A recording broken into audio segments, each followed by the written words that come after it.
Roman, Yes. who are you and what is the change that you're making in the world right now?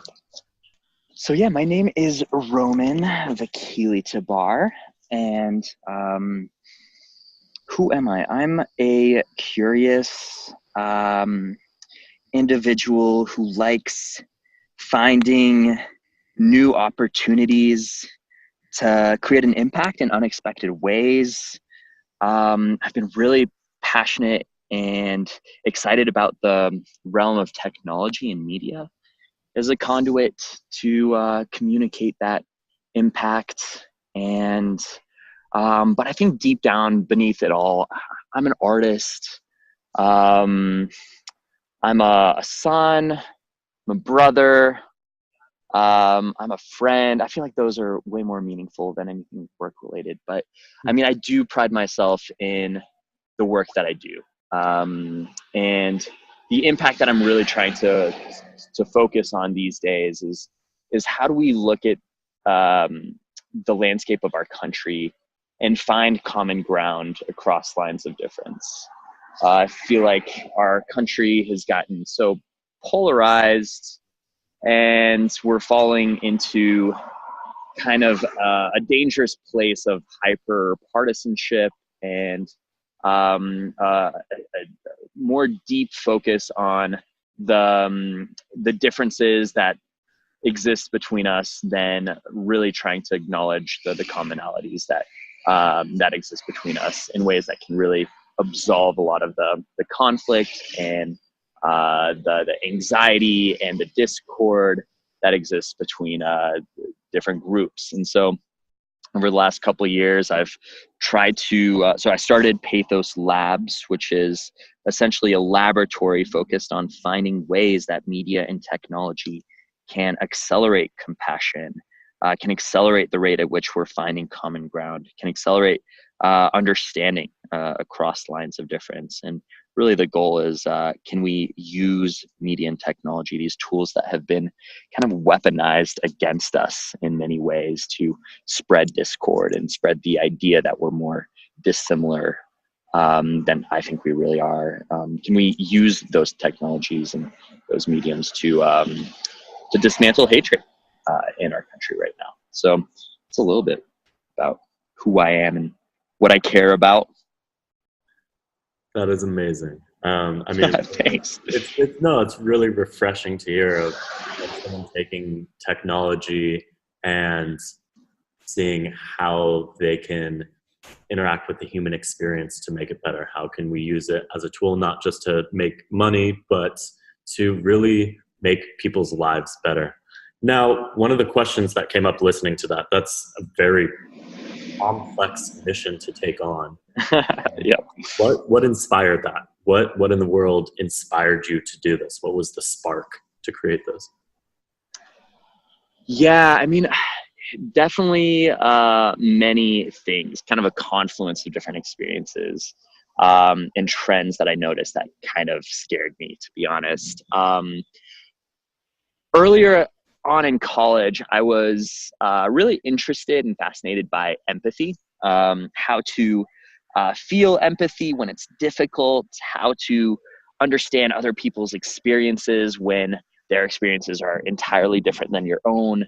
And I ended up kind of going on these or creating these empathy experiments, or going on these empathy journeys where I would force myself to enter a new context and understand people in a way that was radically different than what was that to throw myself in environments where I just had to understand people and meet them where they were at.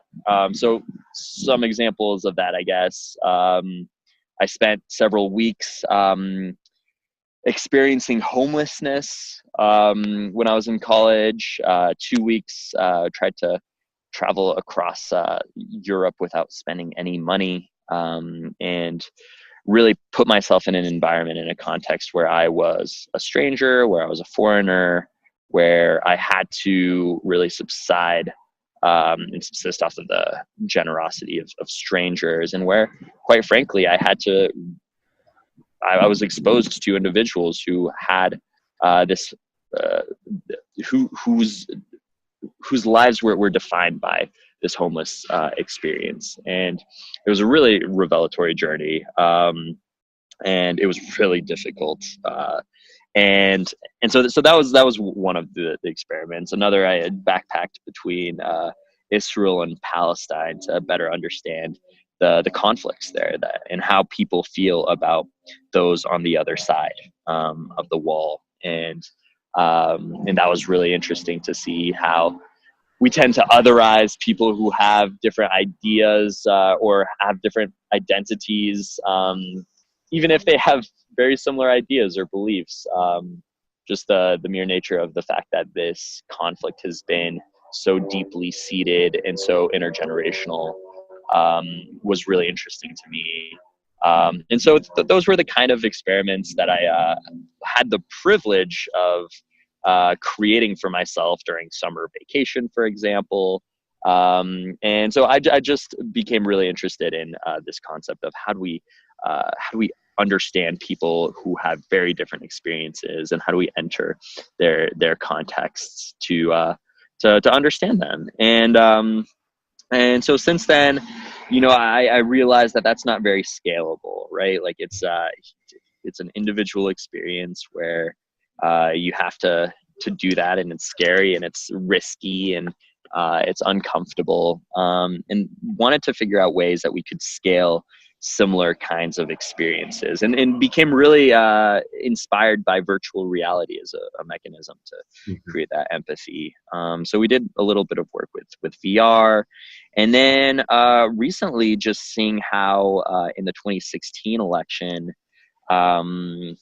people on both sides of the political spectrum were espousing a lot of hatred and negativity towards folks on the other side. And that was really concerning to me, because I saw communities and families completely broken and bifurcated based off of political identities. And I feel like it's the biggest threat to our democracy in the United States. So in 2016, I really wanted to figure out how technology more generally, beyond just VR, could be used to help engineer norms that predispose us to compassion rather than divisiveness. And if you look at the media landscape that exists today, I mean, they're optimizing around discord and divisiveness because it sells. And so I have been trying to figure out how can we create some really meaningful, profitable, scalable media content that can not inspire discord and hatred and illuminate differences, but rather do the opposite. So I've been a little bit more generally focused on technology and media, beyond any kind of technology or media. We're kind of tech and media agnostic, but we've been experimenting with social media strategies. We're doing a feature length film here shortly, and we're also developing some contents for diversity trainers in the country who are really trying to help people think about bias and unconscious bias, the biases that exist deep within us all that a lot of us don't necessarily realize are there. So yeah, that was super long-winded. I apologize. No. I mean, I'm blown away right now. I mean, we've spoken before. I know a little bit about your company, but really, the experience behind it is truly amazing to me. And again, inspiring in the way of I don't think a lot of people in our generation right now are thinking about these problems this way. We saw what happened in the election. We see what's happening in Israel and Palestine, and it's, oh, that's such a massive problem. How could we ever even understand that? And you took it upon yourself to understand that by going and experiencing in a really deep and impactful way, it seems like. And it's really inspirational to hear that you took that experience and wanted to be able to scale it, and are now figuring out how to do that. So, well, thanks, man. No, I appreciate it. And yeah, I guess like that all came from just the fact that I wasn't a very good like college student, right? Where, I loved learning, loved learning, but I like learned through experience, through challenging myself. And I wasn't necessarily the kind of student that loved going to class and taking notes. And so, yeah, I think everything that you're doing at Ubiquity is really cool and inspiring. And I'm really excited to hear about new models propagating focus on delivering education in a different way. And yeah, and I'm lucky that I didn't necessarily,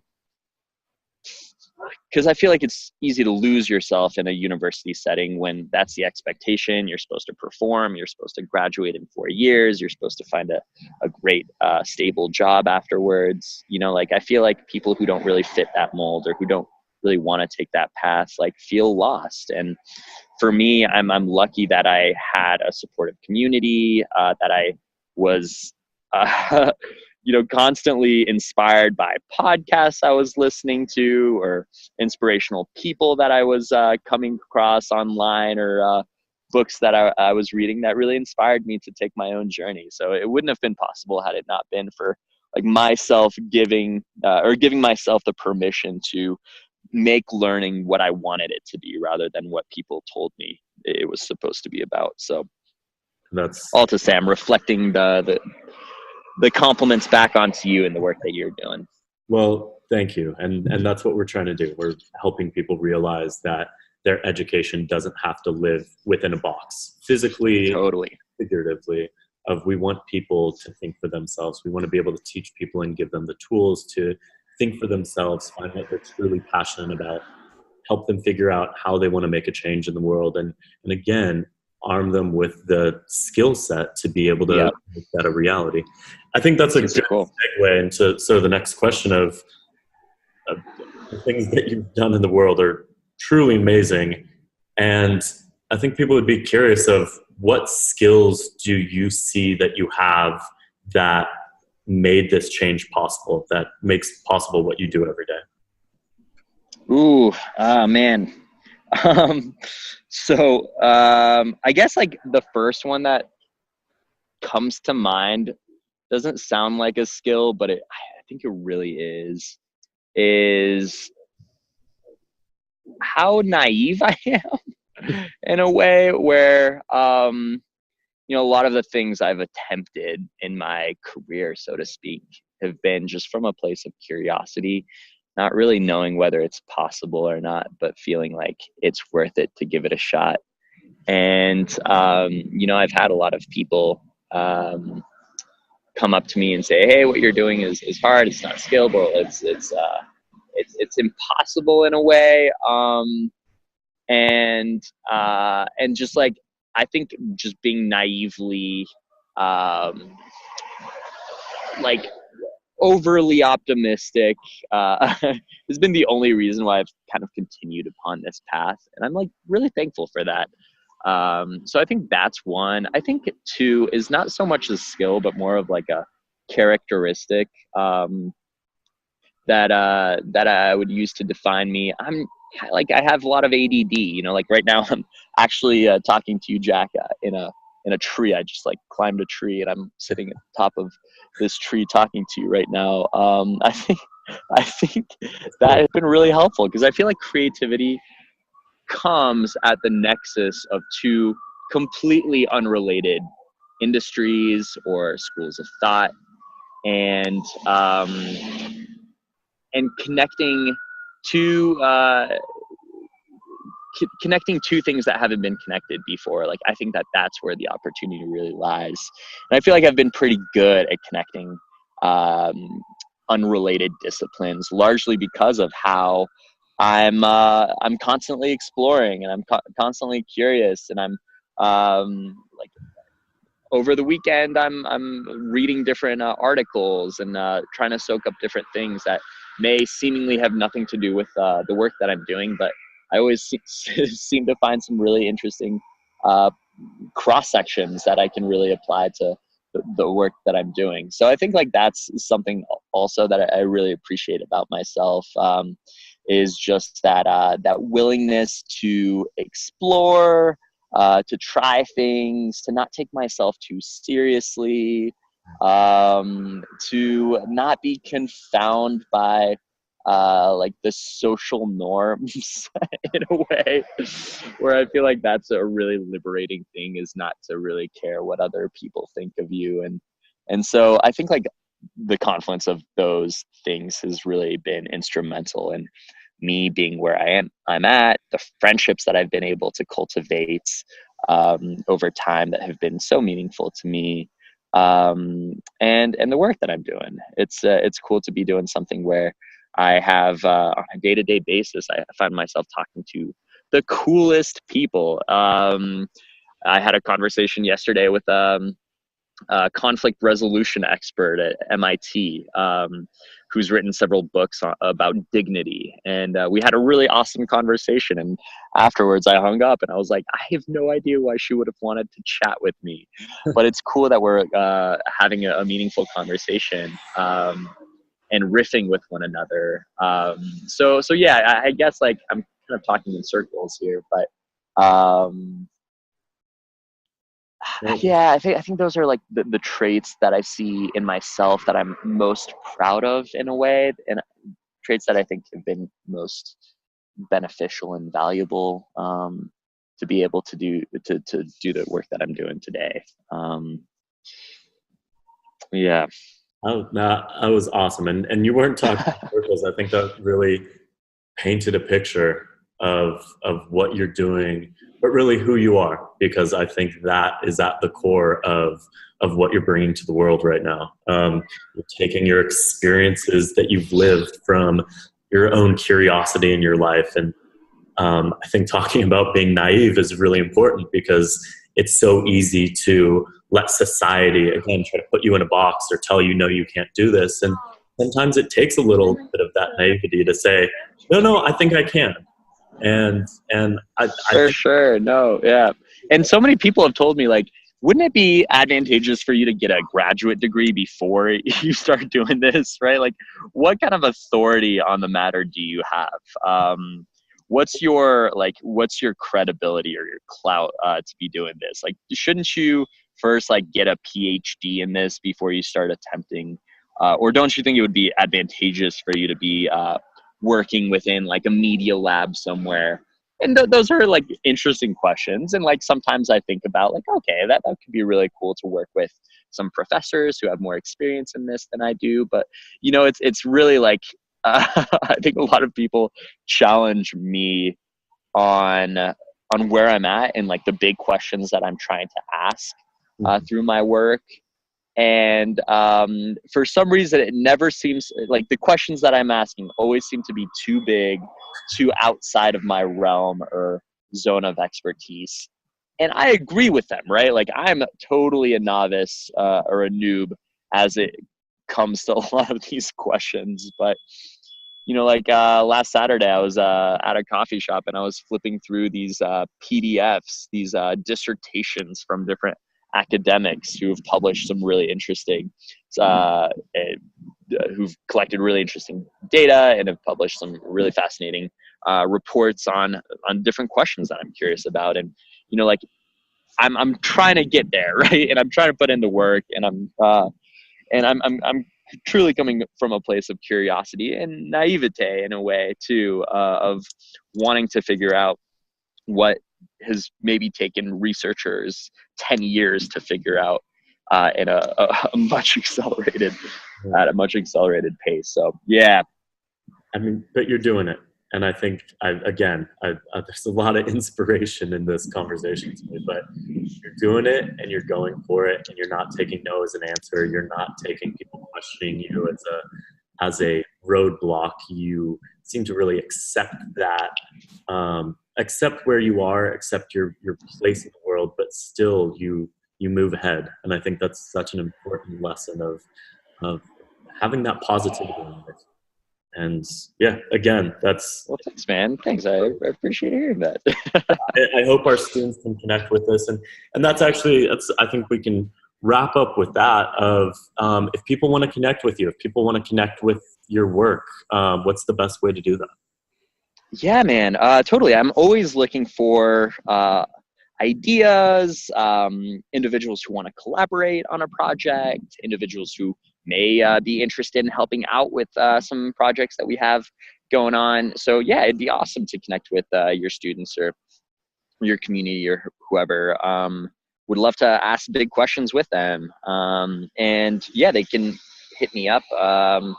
My email address is my first name, ROMAIN, at Pathos, PATHOS, Labs, LABS.org. So, no, super excited to connect with whoever and continue the conversation with them. Awesome. Roman, thank you so much for talking with me. Dude, this is a pleasure, man. A pleasure. And yeah, we hope to see you around Ubiquity more. And I'm honored to have been a part of this. It's really cool to hear what you're building out at Ubiquity, and excited to hear about the paths that students there are taking to have an impact in the world.